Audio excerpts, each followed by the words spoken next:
Welcome into the Russ Joy Show. I'm Russ Joy. You figured that out because you're smart. It's also the name of the show. We are on limited time, but we have one story, and it's really only one story, and oddly enough, it's one of those times where not doing a super long show actually kind of fits the bill because the only story in town right now happens to be a very important one that came out from over at The Athletic, and I've already seen there's been some pushback, and there's some pushback from the family of said player, but we have to get into what happened with Nick Castellanos and the Philadelphia Phillies, what led to the divorce between the player who once signed a five-year, $100 million contract between that guy who signed it and the team that signed him to it.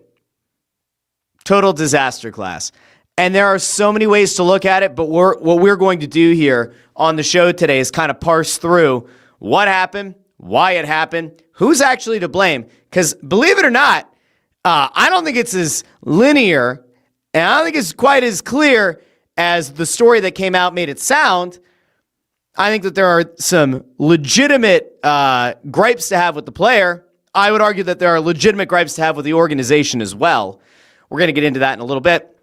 I've seen the comment section filling up, so I'll try to get to as many as I can here. We're going to probably wrap this, around 4 o'clock.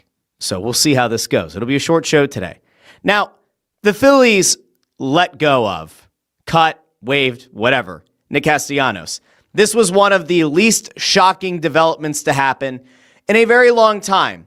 Because candidly, we've all known for months the Phillies had no interest in bringing back Nick Castellanos. And if you were here on this show, on the stream, on Wednesday, I broke down Dave Dombrowski's comments. Because in the midst of all of this, in the midst of this entire mess around Nick Castellanos, this is before a lot of the things came out in Matt Gelb's story over for The Athletic, which we are going to get to in a second.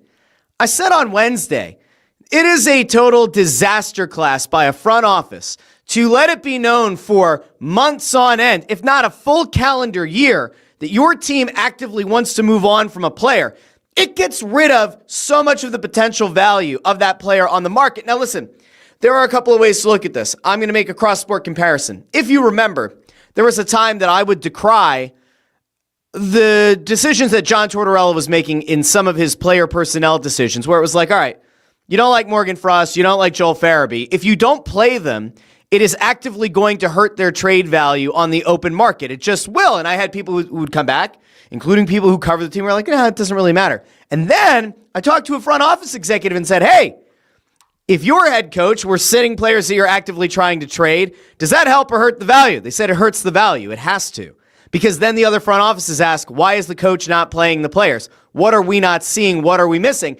And they might not ask the executive of the team who's trying to trade the player. They might use back channels. The executive might reach out to another person who's affiliated with that organization. Maybe they reach out to an agent. Maybe that agent talks to some of their players that they represent on that team. And no matter what, the word's going to get back. Dombrowski failed on the easiest part of this that he had the ability to control. Because listen, it's entirely possible, right, that at some point last year, the Miami incident, as it's been dubbed, was well known. Now, it wasn't as very well known to all of us. It wasn't known to the people who don't cover the team. It wasn't known to the fans who pay money to go see this team, or the people who follow them on social media, or the people who watch associated clips or whatever on social media, right? Those people didn't seem to have all the details about this quote-unquote Miami incident.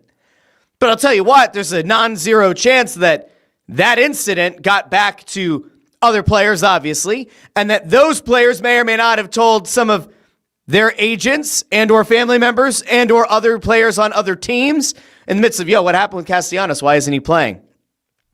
Could have been something as simple as a staffer, somebody who was around the team, somebody who's working in the stadium who says, you wouldn't believe Nick Castellanos took a beer into the dugout. Can you believe it? How crazy is that? Word gets around. So I'm not going to act as though Dave Dombrowski shoulders all the blame here. But for a year, this team made it very well known. We don't want this guy. We are actively looking for a new home for him. And then over the course of last year, I said this was after the trade deadline, right? And it was going into the postseason. And then once the postseason was over, the offseason, winter meetings and everything, when the national media people started saying, well, the Phillies are willing to eat $15 million, $16 million, $17, $18, maybe even $19 million of the deal, That's where Dave Dombrowski has to come out and say, yo, we like Nick Castellanos. We think that he's been one of our best postseason performers. Low bar, admittedly, but we have no intention of moving him unless the team really comes to us with a great offer. You lie. You publicly lie. It's what executives in pro sports do. They lie. They lie about whether they like the player or not. They're trying to make sure that at least from the front facing out to the public, that those people are under the impression the organization still likes the guy, believes in the guy, thinks that he's valuable. Now, whatever's being said behind the scenes, it's a different story. But like this team screwed this up, okay? Castellanos is his own message. We're going to get to here in a second. We're going to get into Gelb's story. And like Castellanos is by no means without fault. Sounds like a douchebag, okay? He does. He sounds like a grade A or a grade D doucher. He does. Which isn't surprising because unless you were just like sucked in by, oh, he's dreamy. Oh, he seems like such a, oh, I love his quippy answers. I love how quick he is. I love his quick wit. Unless you're one of those people, you probably at some point are like, yo, he's kind of a dick. Okay, cool. So now that we're on the same page, Gelb's reporting certainly makes it sound like dude is kind of a dick. And at the same time, it's hard because you have to try to square up and do the mental math here. If Castellanos was as bad of a teammate as Gelb kind of made it sound like via anonymous players and executives and people associated with the team, if he's really that much of a dick, it's kind of hard to wrap your head around that when at the same time that when the Phillies season ended in the playoffs and Ryan Kerkering made a bad decision in the moment and panicked and went home with the throw, the first player to come out to him and wrap his arm around Ryan Kerkering, take him off the field and say, it's going to be okay, was Nick Castellanos. The dichotomy of man. We're going to get into the Gelb story, right? Because the Gelb story certainly makes it sound like players had they'd had enough of Nick Castellanos. And then in the organization, they had enough of Castellanos.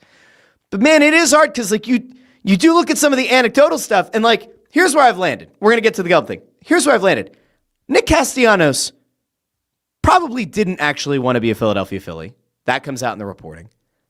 Nick Castellanos tried to make the best of a situation. That changed almost instantly. Nick Castellanos, ultimately, as a player, was probably a pretty selfish player. As a teammate, was an up and down teammate. As a human being, still displayed empathy in his final action as a member of the Philadelphia Phillies, putting his arm around Ryan Kerkering in his lowest professional moment and telling him it was going to be okay. This is maybe one of the most complicated player stories that we have had in this city in a very long time. Typically, it's black or white. Guy was an asshole to his teammates, asshole to the staff, asshole to everybody. Dude's an asshole. Guy was really good to his teammates, well-liked person, everybody liked him, good dude. Most recently, Jared McCain. No one had a negative thing to say from the organization about Jared McCain. This is why the fans are so upset that Jared McCain is gone, because he was so highly thought of. But when you've had a guy before who is viewed to be a jackass, when they're gone, you're happy they're gone. When Papelbon was gone, you were kind of happy Papelbon was gone. Castellanos is a little bit more of a complicated force. So we're going to get into it. So here's what we saw. The Phillies failed to make a move. And we talked about it on Wednesday. Dave Dombrowski throwing out there that, trying to make a move. The question was asked, what happens if you can't make a move before the players report? And he's like, we think we'll make a move by then. Well, they did. So Nick Castellanos is no longer a member of the Philadelphia Phillies, which then led to a story over at The Athletic by Matt Gelb. Matt Gelb is as plugged in as any Phillies writer can be, right? The story, how the Phillies' $100 million marriage with Nick Castellanos ended in divorce. I would highly recommend that if you haven't done so already, you go read the story. If you're not a subscriber to The Athletic, you could choose if you want to subscribe or not. I'm not going to tell you that you absolutely have to. I'm also not going to tell you that you shouldn't. If you want to subscribe to it, you certainly can. Now, I'm giving the page view right now. I'm on the story right now. There are a whole bunch of things that were obviously alarming. And, the first paragraph of the story, and we're going to kind of break this thing down. The first paragraph of the story kind of tells you everything you needed to know about just how bad things got at the end here with Nick Castellanos and the Philadelphia Phillies. The beginning of the end for Nick Castellanos' time in Philadelphia came on the night when the $100 million outfielder cracked open a Presidente beer and carried the green bottle into the Phillies dugout in the middle of a game. It was a Monday in June in the 8th inning, and Castellanos believed he had been disrespected at the highest level. So, I don't care where you fall. I don't. I don't care where you fall on what is okay and what is not okay. Did he drink the beer? Did he not take a sip of the beer? As a player, as a $20 million a year player, as somebody who was brought in here to be a difference maker, along with Kyle Schwarber and Bryce Harper and JT Realmuto and Trey Turner, you have a certain level of expectation. When it comes to you being a veteran who's played in the league, and there are young guys on that team, there is a level of expectation that you are going to act like a responsible veteran. Taking a beer into the dugout during a game is not a professional move. I don't care how frustrated as a human being you were. I don't care how frustrated as a player you were. Walking into the dugout with a beer during a game is an ultimate show of disrespect, not just to your manager, who later on in the story we find out he did not like, to the hitting coach, who he did not like. It is disrespectful to the rest of the players. It is disrespectful to the organization. And he is incredibly lucky that a video camera, of which there are many in a stadium, did not catch him with a beer in the middle of a game in the dugout. He violated a Major League Baseball rule. You cannot have alcohol in the dugout. No shit. That is an inexcusable thing. Now, is that enough to rise to the level of cutting the guy on the spot? I would actually argue that they probably should have, but we'll get into that in a second. Castellanos not only goes into the dugout, reportedly, right? He got pulled for defensive purposes, but they were playing against the Marlins, and he had family and friends in attendance, and he felt like being pulled in that game or from that game was the ultimate disrespect to have that done in front of his family and friends in his hometown. And he apparently yelled at coaches, and he yelled at Rob Thompson, while I'm sure his teammates just stood there wondering, what the hell is he doing? So he brought the beer into the dugout and then chews out his manager, chews out other coaches. And apparently, Schwarber and Realmuto, neither of whom were on the field at the time, had to intervene. So think about the position that he put himself in. He takes a beer into the dugout. He's chewing out his manager. He's chewing out the coaches. And now Schwarber and Realmuto have to somehow diffuse the situation, or try to diffuse the situation. And it also mentions that Howie Kendrick is the one who apparently got the beer out of Castellanos' hand. This sounds like a scene from the Jerry Springer Show. And no, it was during a Major League Baseball game, because Nick Castellanos, who isn't a good defensive outfielder, was pulled in a 2-run game against a team within the Phillies division, and he was pulled because he's not a good defensive outfielder. And Rob Thompson thought that it gave them a better chance to win the game. And Castellanos got his feelings hurt, so he took a beer in. Okay, not great.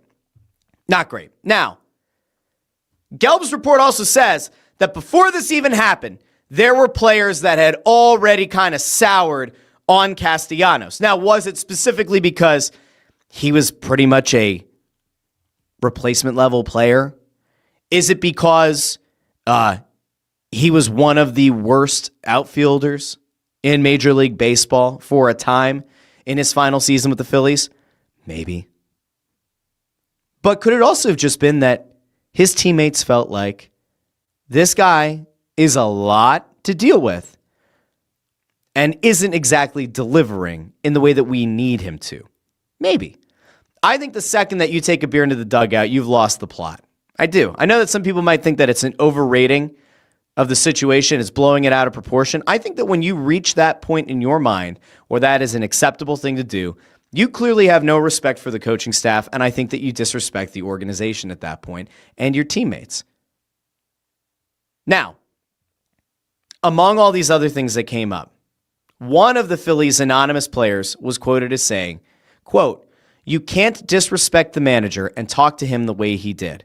You can't expect it to all be the same after that." Now, remind you, this was in June, right? So there were still many months to go in the season. And there was another story, another part of this story, which was also kind of interesting and sort of weird, right? And Anthony, if you didn't listen to Phightin Words today, I'd suggest you go listen to Phightin Words over where you get your podcasts, or on the YouTube channel and on the Joy Media YouTube channel.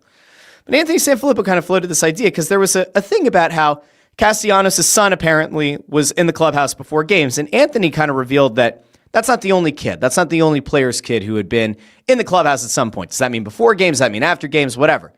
There was mention of the fact that, like, before one of the games that the Phillies played against the Dodgers, JT Realmuto wanted to get in batting practice and instead, like, waited off to the side while Castellanos' son took batting practice, which makes no sense. I mean, I don't know what to make of that. Like, no offense to anybody, right? I have kids. I love my kids. My kids don't belong in my workplace, right? Like, they don't. And if it's an off day and guys are doing batting practice at, like, Citizens Bank Park, all right, who cares? Fine. But, like, before a playoff game against the Dodgers, a series that everyone had to lock in for, the idea that, like, Realmuto had to wait off on the side to take batting practice because Castellanos' kid was taking, that seems a little bit weird, doesn't it? I feel like that feels a little bit weird. And in the story, I'll bring this part up. In the story, this is what I'm kind of highlighting. Gelb put out, here's the paragraph. About 4 hours before Game 2 of last year's NLDS, Castellanos' final home game, a Phillies coach threw batting practice to Liam, that's Castellanos' son, while some Dodgers players were on the field doing pregame preparations. Realmuto waited to take early batting practice. Why? The same pregame hitting sessions carried over to Dodger Stadium, where his son joined his father on the field before more playoff games. The Phillies had entered the series not expecting Castellanos to be a factor. An injury to Bader forced him into action. Castellanos had 2 hits and 15 at-bats. Okay, again, let me ask the question. Why does your kid need to take batting practice? We all love our kids. If you have kids, you love your kids. You love your kids when they do good things. You love your kids when they do bad things. You might not like their decisions in the moment. You still love your kid. Why is your kid taking batting practice? And listen, on a human level, I'd be like, hey, that's very cool. Good dad move. Not before the playoffs. And that would then lead me to ask, if you're working for the Phillies, how do you allow this to happen? Like, how does it get to the point where you're like, yeah, one of our players' kids is taking batting practice and that gets priority over one of our players who is expected to be a big part of the series, JT Realmuto. He's kind of an important hitter in that lineup. That to me is crazy. I don't know what we're doing. Truly. I don't know what we're doing. Seems crazy. Okay. The beer incident's bad. I think the batting practice thing is also pretty freaking bad. I know that some people are going to think, like, again, I'm looking at it as a parent, right? I think it's awesome. If you reach the pinnacle of your sport and your kid can go out and take batting practice, on an off day, awesome. You want to show up like 7 hours early to the stadium and your kid wants to take batting practice, cool. But the second that one of your teammates comes out to take batting practice, kid's got to go. No offense. Got to go. What are we doing? Now, Castellanos put out 2 statements. He hand wrote them, which I thought was actually pretty clever. You don't see that anymore. You see people take pictures of, the Notes app. They take a screenshot of the Notes app on their iPhone and they put that out. But in this case, that wasn't what happened. Castellanos hand wrote his notes and he wrote some stuff thanking Philadelphia. And then in one of the paragraphs, he kind of like tried to remind the Philly fans that they ultimately have to decide for themselves what's true and what's not to feed into the media narrative, whatever the media is trying to tell you, like that kind of stuff, which is fine. It's swell. And then he gave his side of the Miami incident. Now, I kind of gave you the overview of what Gelb's reporting around the incident was. But here's something that I thought was interesting. Dave Dombrowski, who I started the show talking about, was also asked about it. And Dave Dombrowski had very clearly read the handwritten letters that Nick Castellanos posted to Instagram. I mean, there was no doubt about it. Dombrowski had the opportunity to check them out. There's a quote out there from Dave. And Dave very clearly felt like this was a situation they could not pull the nose up on. So we're going to go out to a quote here, and I want to kind of loop back in on this really quickly. Because again, macro view on this, I think the Phillies screwed up their messaging for a year. I think Castellanos screwed up on a few levels as a professional. Let's go out to Dave Dombrowski. This was on the decision to let go Nick Castellanos. Officially released the contract of Nick Castellanos. I've got no from the sound. organization today. We've just spent me? a prolonged time trying to make a trade. And when I say that, Somebody let me know if you can hear it. Can you guys hear this?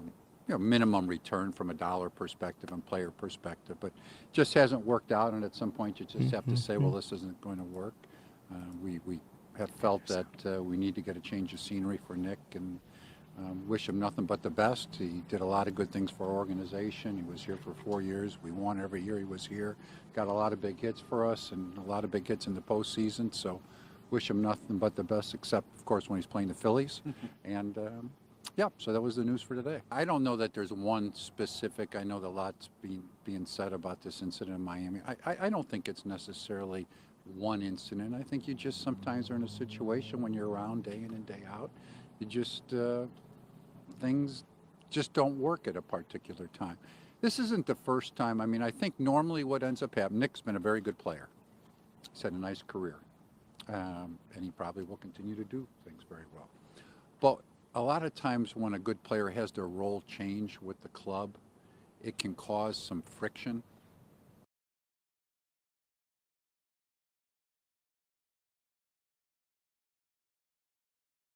This was the thing that Phightin Words brought up today.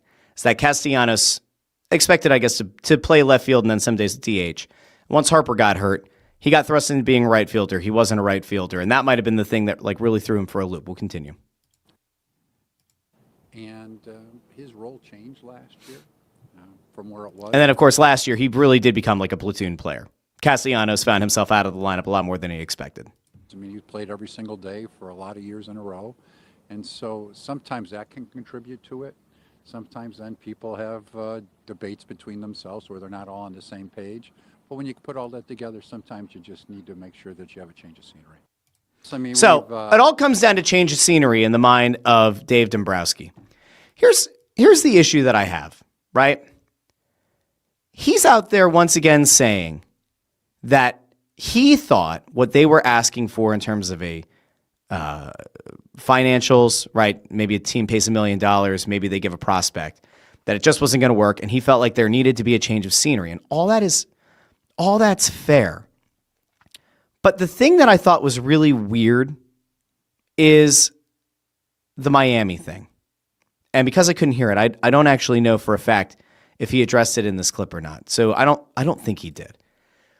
The Miami incident came up, and there is a clip floating out there, and if I could find it in time, I will. But Dombrowski essentially said that he didn't want to address the Miami incident, due in large part to the fact that it was 7 months ago, and that thing has already happened, and it's already done and dusted, and he doesn't want to go back and relive that. He doesn't want to go back and talk about it. And then he does eventually bring up the fact in that clip that Castellanos, he doesn't want to be the one to speculate whether or not he brought it into the dugout during a game. And then he was reminded by the media, it did say in the thing that he brought it into the dugout. Here we go. I got it. Here we go. Here's the clip. Here we go. All right, we're going to go over to this real quick. Here's Dombrowski on the Miami incident. Well, that was 7 months ago. So there you go. A long time ago. We spoke about it at the time. We addressed it at the time. Rob Thompson and I did with Nick.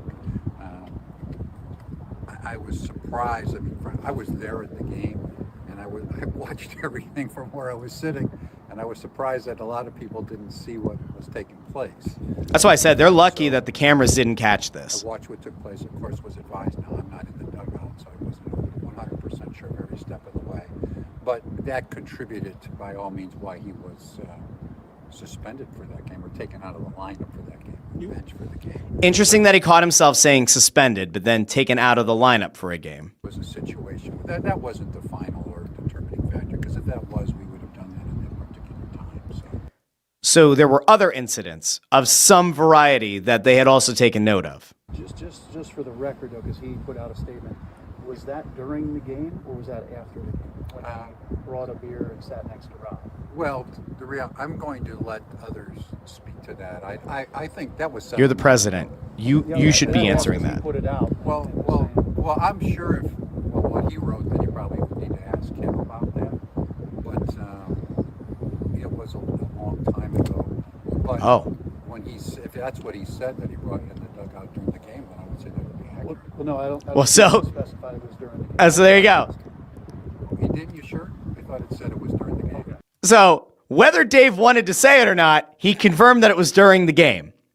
Here's the problem that I have. This is just a blanket statement for executives in sports. You might not want to have to answer the question. You might not want to have to answer it. But deflecting and saying, I'm going to let other people, you're the president of the team. It is your job to address it. Who would you like to have address it? Do you want Rob Thompson to have to address the situation? Do you want Kevin Long to address the situation? Do you want Howie Kendrick to address the situation? Do you want Schwarber and Real Muto to have to talk to the media about whether or not Nick Castellanos took a beer into the dugout? Boy, I'll tell you what, it sure would be a shame if, as things are just getting started, you put one of your star players who you just signed to a really long extension. Be a shame if, one of the first questions he had to ask or answer coming back to the team was about Nick Castellanos and whether or not he was a distraction. Be a real shame if that kind of thing happened because, Dave doesn't want to have to answer the question because he's the president of the team. It's a little bit too hard for him to answer. Good thing that they didn't have to, ask, maybe Kyle Schwarber today if Nick Castellanos was a distraction. Do you think the situation with Nick last year was a distraction at all? I mean, that's here nor there. I mean, it's we did what we did, right? I felt like that in the Dodgers series that we played good games, right? Like there were just things that we didn't execute. And here's Schwarber trying to be a good dude and be a good teammate. So it's hard to talking about the Dodgers series, there, right? We put ourselves in the position of where we wanted to be, and we just got knocked out. So can't really say. So Schwarber, in his first day back, has to answer questions about whether or not Nick Castellanos was a distraction and whether the incident was a distraction. That is a failure. That is an organizational failure. I will use an old term. That is organizational malpractice. To allow for this to go on as long as the Phillies did without making a move, without releasing Nick Castellanos, they put all of this negative spotlight on their team as their players are reporting to camp. That is organizational malpractice. They had to have known a month ago, nobody's going to bite on Nick Castellanos. They had to know a week ago, nobody's going to bite on Nick Castellanos. Don't make the move as pitchers and catchers are reporting and some of your players are going to be coming into camp. This is the worst possible time for this to come out. It's the worst possible time for Matt Gelb's story to come out. It's the worst possible time to have Kyle Schwarber have to answer questions. You're trying to wash your hands of a bad situation where clearly the player didn't want to be here. Clearly the team didn't want him here. And now you're starting the 2026 season with all this negative publicity about something that happened last year. That is a failure. And what's the most frustrating and perplexing about it is it's happening with somebody who many believe is going to be a baseball Hall of Famer as an executive in Dave Dombrowski. This is not a first year or second year or fifth year executive. This is a president of your team who bungled this for months. Now, eventually, this will subside. We'll see if Castellanos gets picked up by another team. John Heyman threw out that there are going to be a bunch of teams interested now that he's free and clear. This was a failure by the organization. It should not have happened this long. It should not have lasted this long. And it should not be overshadowing the start of your players reporting to camp. This is a disaster. And it's such an easily avoidable one. This is one of those unforced errors. It's an unforced publicity error. This is an unforced error of epic proportions in terms of PR, and it could have been easily avoided because ultimately the Phillies end up with nothing. They end up with a $20 million bill for a guy to not play for them. A guy who, yes, had humanity, put his arm around Ryan Kirkering and told him everything was going to be okay. But also a guy who reportedly would play music on his own personal speaker after he had a good game, even if the Phillies lost. A guy who decided at some point that he was so out on being on this team, not that he was ever really in, because he also reportedly begged his agency to find another $100 million offer from literally anyone else before he officially signed with Philadelphia. The guy who maybe didn't actually ever really want to be here decided that he was so out on this team, on this organization, on this coaching staff, that he thought it was okay to take a beer into the dugout and chew out his manager during a game for making a defensive move that was ultimately the right call. And that is where we're going to leave it. We wish Nick Castellanos the best in his future endeavors. I have no idea where they'll be. Maybe he'll get to go play in obscurity in front of his hometown fans in Miami. The Phillies are effectively better off without him, and he will certainly be better off from a mental health perspective, if nothing else, outside of Philadelphia. I will tell you that while his letters were initially pretty well received, I would think, by the fan base, this report coming out the way that it did makes me think that when he does return to Philadelphia, he is going to see a lot of negative things. He is going to hear a lot of boos. We'll see what happens. I'll be back on Monday. We'll recap NBA All-Star Weekend. We'll talk about what's going on in the Olympics. We'll talk about any updates from Phillies camp. Maybe there'll be some Eagles news. Maybe we'll get good news. Maybe we'll find out that Landon Dickerson isn't going to retire. We got the Lane Johnson news earlier in the week that he's not retiring. Maybe we'll get some good news. But we will be back on Monday. Until then, this has been the Russ Joy Show, and I've been Russ Joy, but you knew that already because you're smart, and it's also the name of the show. Go subscribe on your favorite podcast app. Like the video, share the video, subscribe to the channel. We're getting very close to 2,000 subscribers. Episode number 200 is on Monday. It would be nice to celebrate 2,000 subscribers on episode 200. Only you can help. And I know that it's President's Day. If you think President's Day is going to stop me from doing a show, then you don't know the Russ Joy Show. All right, I'll talk to all of you Monday here on the Russ Joy Show. Bye now.